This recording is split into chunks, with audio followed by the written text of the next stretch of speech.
Хайырлы көн Татарстан, хайырлы көн хөрмәтле телевизор караучылар. Бүген 14 сентябрь, дүшәмбе. Мин Эльза Әхмәтҗанова һәм тапшыруыбызның иҗат төркеме барыгызга да матур көн, күтәренке кәеф телибез.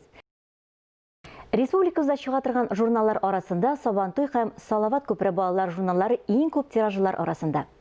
Журналлар бүгенге көндә ниләр белән яши, нинди максатлар куялар? Бу сорауларны мин журналларның баш мөхәррире Зилә Хөснетдиновага юллыйм. Бүген ул студиябызның кунагы. Исәнмесез, Зилә ханым? Исәнмез, хәерле көннәр. Менә сез бер юлы ике журналга да җитәкчелек итәсез. Салават күпре һәм Сабантуй. Моның үзенең нечкәлекләре дә бардыр инде, шулай бит? Әлбәттә, менә бу елдан безнең Салават күперенең дус коллективына яңа журнал Сабантуй журналы килеп кушылды. Һәм бу дөрестән дә зур байлык һәм бик зур җаваплылык. Чөнки Сабантуй белә, без ул бит 96 ел тарихы булган Яшь Ленинче гәҗитенең бүгенге дәвамчысы. Шуңа күрә бу зур җаваплылык һәм biz bir яктан bir шат булсак та, biz икенче яктан һәр көн нинди зур аудитория өчен эшләгәнебезне истә тотып эшлибез. Менә журналларның тиражлары күп дидек, аларның санын да әйтеп китсәгез? Менә Салават күпере журналының сентябрь саны 10350 тираж белән китте. Күз алдына китерик, ул бит инде бер стадион бала, шулай бит. Сабантуйның 6700 ялгышмасам, менә шуның кадәр татар телен яратучы балалар бар безнең республикабызда. Sizdə бик матур, әле күптән түгел ачылып китте медиа үзәк, хәтта аны президент үзе килеп ачып китте. Дөрестән дә ул безнең зур ачышыбыз һәм шатлыгыбыз һәм дөрестән әйтергә кирәк проблемабыз да бүгенге көндә, чөнки без эшләргә өйрәнәбез яңа форматта. Дөрестән дә баланы укуга җәлеп итү җайлы түгел бүгенге көндә. Безнең конкурентларыбыз ул гаджетлар, шулай бит. Шуңа күрә без моны яңа алымнар, видеопроектлар аша эшләргә булдык һәм менә бу балалар студиясендә без балалар белән бергәләп журнал чыгарабыз. Балалар безнең белән, алар төп авторлар. Һәм аларга нәрсә ошый, без шуны сизәбез, күрәбез, тоемлап алабыз да һәм шуны тормышка ашырырга тырышабыз. Шуңа күрә бәлки безнең журналыбыз һаман да популярдыр әле. Менә балалар белән бит сез эш итәсез. Татар телендә сөйләшүче балаларны бүгенге көндә табу кыендыр миңа калса. Сез ничек уйлыйсыз? Дөрестән дә шулай. Камил татар телендә сөйләшүче, татар телендә фикерен җиткерә алырлык балалар дөрестән дә күп түгел. Казанда алар берничә бармак белән санарлык дөрестән районнарда әле бар. Районда чиста татар телендә сөйләүче гаиләләр бар. Ләкин без бергәләп эзлибез, табабыз, телне камилләштерәбез. Хәзер инде безнең Сабантуй журналында 6 үзе безнең журналистыбыз бар. Аларга 7, 8, 9 яшьләр. Алар менә дөрестән дә татарча аралашалар. О, сез аларны журналист дип зурлап әйтәсез? Әлбәттә, алар менә журналның төп материалларын әзерләүчеләр. Аларга иң авыр эш, алар зоопаркка баралар, төрле һөнәр осталары янына барып танышалар. Төп эш аларда.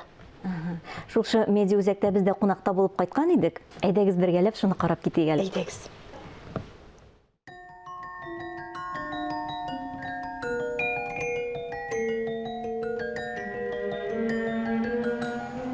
Дуслар, безнең редакциягә рәхим итегез. Нәкъ менә Татмедиа бинасының 90 катында безнең балаларның журналлары барлыкка килә. Без менә бала тугачылык безнең балалар Салават күперен укыйлар. Әле үрмәләп кенә йөри башлагач кына алар Салават күпере белән беренче сүзләрен әйтергә өйрәнәләр. Үсә балалар Сабантуй журналы белән дуслашалар. Һәм инде Сабантуйдан соң безнең 15-16 яшьтән ялкын журналларда ашалар. Һәм инде туганнан алып үсеп барган саен алар безнең шушы басмалар белән үсәләр, тәрбияләнәләр һәм инде шәхес булып формалашалар. Биредә безнең балалар студиясы, без монда махсус үзебезнең YouTube каналлар өчен тапшырулар әзерлибез. Әйдәгез, рәхим итегез. Әйдәгез.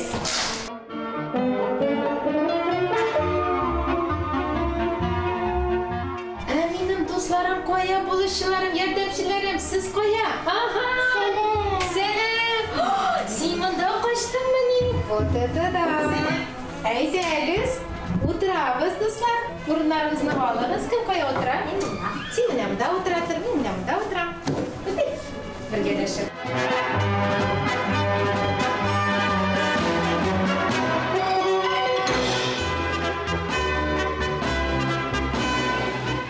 Безнең менә Сабантуй журналында Сәйдәш остаханасы дигән сәхифә эшләп килә.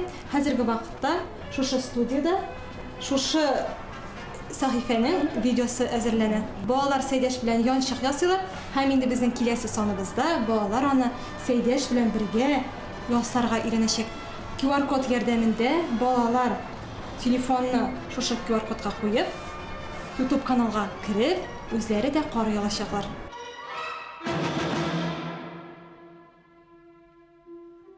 Зилә Зинуровна Хыснетдинова бүгін біздің студиябыздың қонағы, ол бір үк вақытта 2 журналға баш мөхәррир болып тұра, Сабантуй һәм Салават күпері. Әлі сіз күптән түгел генә Зилә ханым Сабантуй журналынан баш мөхәррир итеп билгеләндегез һәм үзегезнең эшегезне зур редколлегия җыюдан башлап җибәрдегез. Биргә сез элекке елларда журналга җитәкчелек иткән редакторларны, мөхәррирләрне җыйдыгыз. Алар арасында Роберт Абы Миннуллин да бар иде. Шулай бит. Анда бүген искә алмый мөмкин түгел. Чөнки ул әле Сабантуйның исемен дә уйлап тапкан буга, ялгышмасам, шулай бит. Нәкъ шулай. Дөрестән дә март аенда эшне шуннан башладык. Моңа кадәр эшләгән мөхәррирләрне исән булганнарны, эшләгән журналистларны, чөнки араларында 40 ел буе яшьлинче газетында эшләүчеләр менә мәсәлән Фәрида апа андый шундый хезмәткәрләр булган. Ничек инде аларның фикерләрен тыңламыйсың. Шуңа күрә һәрберсенең сүз биреп, киңәш сорап, алардан беренче рәт оллардан киңәш сорарга тиешбез. Шуңа күрә фикер тупладык, юнәлеш сайладык дип әйтик. Ул бернинди яңалык та уйлап чыгарасы булмады. Чөнки төп максаты ул иҗатчы балаларның иҗатын дөньяга таныту. Һәм Роберт абый да берничә тапкыр шуны әйтте. Ул менә хәтта Шәвәли премиясе булдыр диде. Кем ул Шәвәли беләбез? Шәүкәт Галиевның яраткан персонажы Шук малай. Хәзер ул безнең май санына безнең журналда яши. Күпмедер вакыт югалып торды ул, шулай бит. Без аны кайтардык. Ул заманча ясалган, ул заманча, хәтта ул комикста да яши безнең Шәвәлиебез. Һәм ул Шәвәли менә чакыра балаларны төрле мәйданчыкларга, Сабантуй мәйданчыкларына чакырып, төрле шөгыльләр белән алар бергә мавыгалар. Роберт абый Шәвәли премиясын булдыр диде. Менә нәкъ шул иҗатчылар җыеп, аларның әсәрләрен, шигырьләрен, әкиятләрен җыеп, матур зур бәйге оештыр диде. Һәм без бу эшне башладык. Ел ахырына кадәр без, кадерле дуслар, сезнең иҗади эшләрегезне көтеп калабыз һәм матур итеп Шәвәлинең премиясын тапшырачакбыз. Нәкъ менә шул яшь авторларга. Ә нинди юнәлешләрдә алар шигырь язарга тиешме, мәкаләләр язарга тиешме? Яшьләре күпме булырга тиеш? 7дән алып 12 яшькә кадәр балалар арасында эшләр кабул ителә. 3 номинация ул әкият, хикәя һәм шигырь. Барысы да бик гади. Шуңа күрә бик көтәбез матур эшләрне. Алар әлбәттә алга таба инде Сабантуй журналында битләрендә дөнья күрәчәк. Эшләнмә мәгълүматны сезнең сайтта да алып була торган. Әлбәттә, барлык мәгълүмат да без даими рәвештә мәгълүматны журнал битләрендә дә чыгарып барабыз. Сайтта да иң кызык мәкаләләр шунда. Менә без сюжеттан күреп киткәнчә, QR-код белән эшләү бу сезнең киң кулланыла журналыгызда. Ә журналчыннан да мөмкин булса менә күрсәтеп китик, шул кадәр кызыклы эшләнгән аның бизәлеше дисеңме, эштәлеге дисеңме. Без үзебез дә менә гаиләбез белән шул кадәр шатланып укыдык, шундый журналлар бар икән бездә дибиме. Менә бу QR-кодны да күрсәтеп китсәгез. Җылы сүзегез өчен дөрестән бик зур рәхмәт. Әти-әниләр югары бәя биргәндә безгә бик сөенечле һәм дөрестән менә бар журнал. Мәсәлән, ул менә бу очракта, мәсәлән, Салават күпер журналы күргәнсездер, июль саны ул багышланган йорт хайваннарына. Һәм монда дөрестән дә менә бу Наян исемле йорт песие, үй песие кул квартирада яшәгән гомер буе беренче тапкыр авылга кайта. Һәм анда төрле җәнлекләр белән таныша. Әлбәттә, без ул җәнлекләр, хайваннар турында, кошлар турында шигырьләр бирәбез, ләкин ул бит күбрәк мәгълүмат кирәк балаларга. Балалар шундый хәтерләре әйбәт вакыт, күпме кадәр күбрәк мәгълүмат бирәбез, шуның кадәр әйбәтрәк. Шуңа күрә без мәсәлән шул песи турында мәгълүматны бирәбез шундый QR-кодта һәм аны махсус бушлай кушымта аша без телефоныбыздан менә шулай укып алабыз да һәм сылтама аша узабыз. Һәм шунда менә инде видеоны карап булачак. Менә без хәзер менә бу видео язмадан карыйбыз, балалар менә күрәсезме? Әйе. Җиңел генә, кушымтаны ашалар да һәм Бары бу бер олылар өчен дә кызык, Зилә ханым. Балалар өчен генә түгел, зурлар да бик магып карыйлар моны. телефоннан айыра алмыйбыз диләр әтиәниләр. YouTube'тан чыкмыйлар диләр. Ни өчен шул ук YouTube'та татарча видеолар карамау? Ни өчен телебезне ишетеп, аны тагында шомартырга, менә шул безнең максатларыбыз. Балалар видеолар карыйлар икән, татар телендә үз телебездә карасыннар иде, һәм белемнәрне дә тупласыннар. Күбрәк белергә кирәк. Конкуренцияга чын вакытта сәләтле шәхесләр үстерү безнең төп максатыбыз. Менә мин нәкъ максат турында гына сорамакчы идем. Авызымнан сүземне соравымны алдыгыз. Димәк, сезнең максатыгыз шулай, шундый. Әйе, ул татарча гына түгел, русча да, инглизчә дә, кытайча да минемчә камил белергә тиеш. Белемгә омтылучы балага, төрле әйберләр белән кызыксынучы, кул эшләре, рәсем ясау белән мавыгучы, һәр яктан сәләтле бала үстерү безнең төп максатыбыз. Һәм әтиәниләр Аллага шөкер безгә ярдәм итәләр бу очракта. Бәлки без әтиәниләргә ярдәм итәбездер. Чөнки менә кичләрен тиздән көз, кыш җитә, нишләргә игә бергәләп менә әзер җайланма. Бала белән вакыт уздыру өчен, әти белән әни белән уздырган вакыт ул иң кадерле вакыт һәм иң кирәкле вакыт бала үсеше өчен. Шуңа күрә бергәләп менә Салават Күпер Сабантуй журналы белән кичләр үткәрү минемчә гаилә өчен матур күренеш булачак. Һәм файдалы. Шунысы да мөһим шулай бит.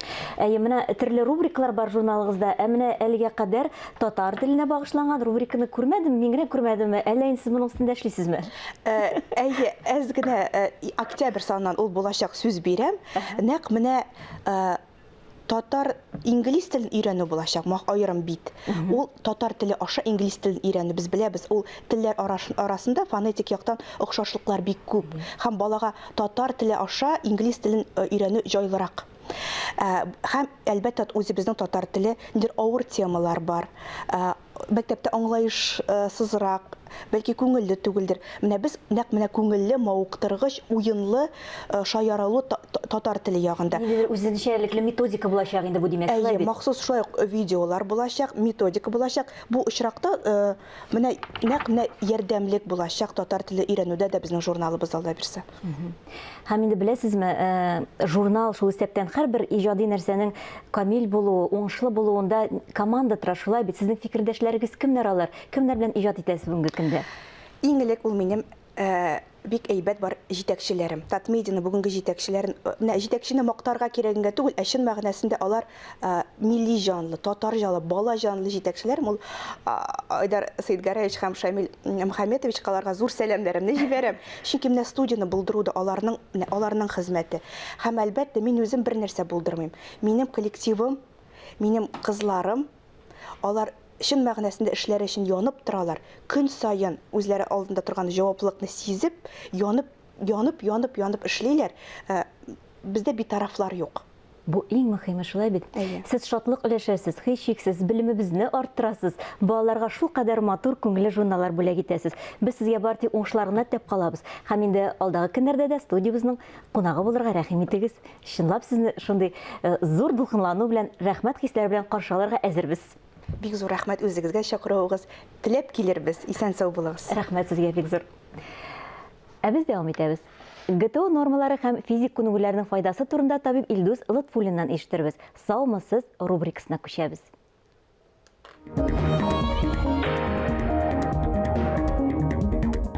2010 елдан башлап, әкренләп кенә ГТО комплексын яңадан торгыза башладылар. Хәзер ГТО комплексы ул тулысынча эшләп санала.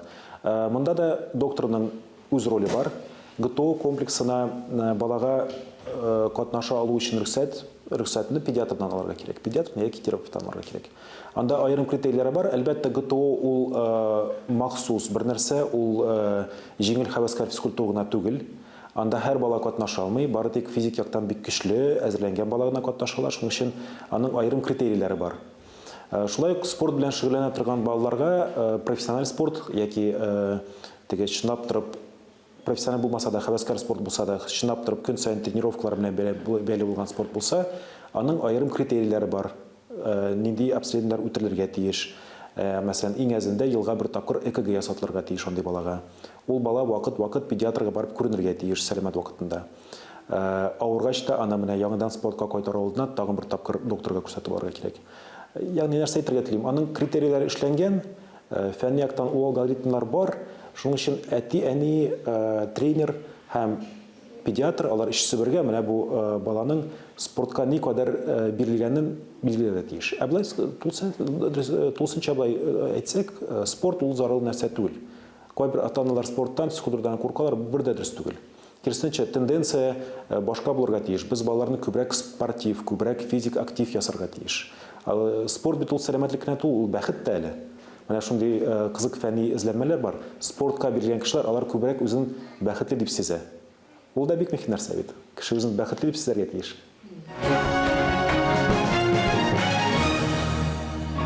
Тапшырубызның бүгенге чыгарылышы балалар темасы белән бәйле булды. Һәм без балалар чыгышы белән тәмамларга да булдык. Телевидение фонында сакланган, үз вакытында үтә дә популяр булган Алсу Гарифуллина җитәкчелегендәге Әйлән-бәйлән балалар вокаль ансамбленең чыгышын тәкъдим итәбез сезгә. Ә мин сезнең белән сау булашам, исән-имин булыгыз.